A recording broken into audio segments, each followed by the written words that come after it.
Welcome back, guys. This last weekend we were able to get hands-on with Halo Infinite. I'm going to be going over its pros and cons and also talking about my opinion so far and what I feel needs to be changed with the game going forward. If you guys enjoyed this video, don't forget to leave a like and subscribe for more Halo news, gameplay, and everything else related to Halo. So let's get started with talking about the feel of Halo Infinite. The feeling of the game gives me straight off the bat is a familiar modern take on Halo with the sprinting, sliding, and the clamber. But that feeling is quickly taking me back to the classics with seeing the art style, the gunplay, the equipment, and the simplicity and the map design. 343 clearly decided to merge these two different Halo styles, Bungie's Halo and 343's last two Halo games. You feel like you're playing a modern Halo game, but you also feel like it's 2001 to 2007 and you just turned on your Xbox or Xbox 360 to play some Halo. The gameplay is peak Halo when bringing familiar weapons with bringing in some new ones as well that fit in certain spots of the sandbox. The VK-78 Commando brings that more difficult long-range combat while still being suited in a mid-range role. The new Sidekick pistol brings that high damage per second at a close range while falling off quickly while getting more to the mid-range. Those are just two examples of how 343 really managed to nail fitting weapons into each supporting a role of their own in the sandbox.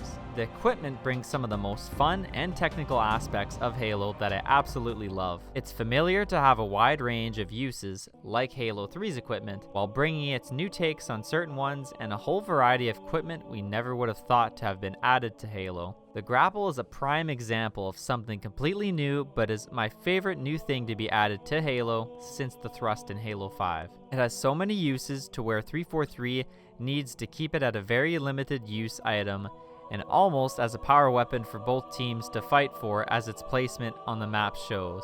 The other equipment like the drop wall and threat sensor, while feeling at an advantage of picking them up, it's not something teams are going to be prioritizing when starting up a match, but more of a feeling of, well, I could use this to possibly get a slight advantage to gather this set of power weapons or hold a certain spot on the map, or also to get in a better position for overshields to grab. I feel this equipment is balanced well. I've seen mixed feelings on the drop wall that if it needs a buff or a nerf, but I would say it's decently balanced as is, but maybe some slight tweaks to the health or each square or the time to deploy the equipment. Moving on to the maps, they felt great. Not mind-blowing, but very enjoyable. I'll be doing a full breakdown and guide of all the maps in a separate video, so stay tuned for that. But I'll give my quick thoughts and things I noticed with these maps from the flight. The first map, Recharged, it brought a good feeling of holding different areas to guarantee a certain weapon or grapple or camo power-up. Not just that, the layout of different objects to incorporate different jumps to get to another position is my favorite part about it. This jump, as you see on screen right now, is one of those jumps I'm talking about.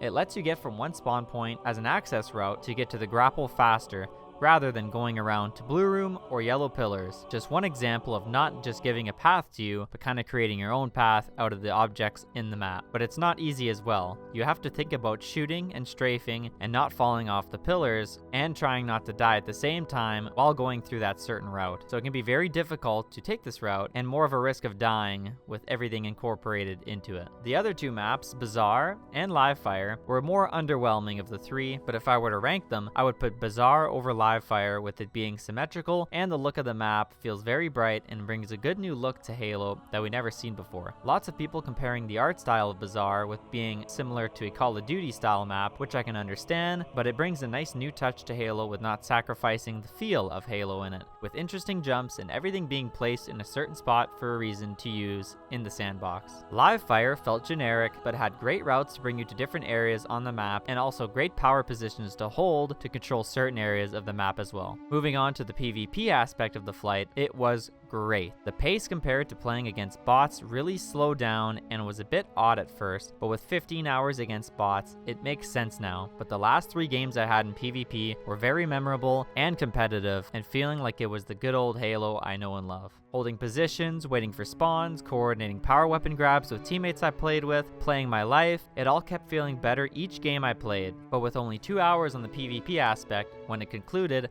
I felt the sadness kick in and went to bed after. There's not as many cons as I expected with this flight, but there are a few things I like to mention that bothered me. One of them being the UI and also the clunkiness of the movement. And another side note to mention is the art style of the medals, which didn't bother me as much as others, but I still felt like they could have done a bit more to make them stand out. The bugs I ran into, I expected all or most of them to be polished at launch, but I won't be mentioning those as there's a lot of them that I ran into, and Sketch also pointed out that they have a lot, if not most of those bugs fixed in newer builds already. So with everything recapped in one sentence, I can honestly say that Halo is back, and I believe Halo will be on the top this fall, especially with the transparency 343 have been getting us this last week up to the flight and during the flight. We have been getting informed on things being talked about, worried about, and even hopeful about. 343 has really shown that they committed to stepping up the transparency. Now with all that being said, what's next? Well, Sketch tweeted out today at the time I'm recording this video saying that they have gotten so much feedback, and also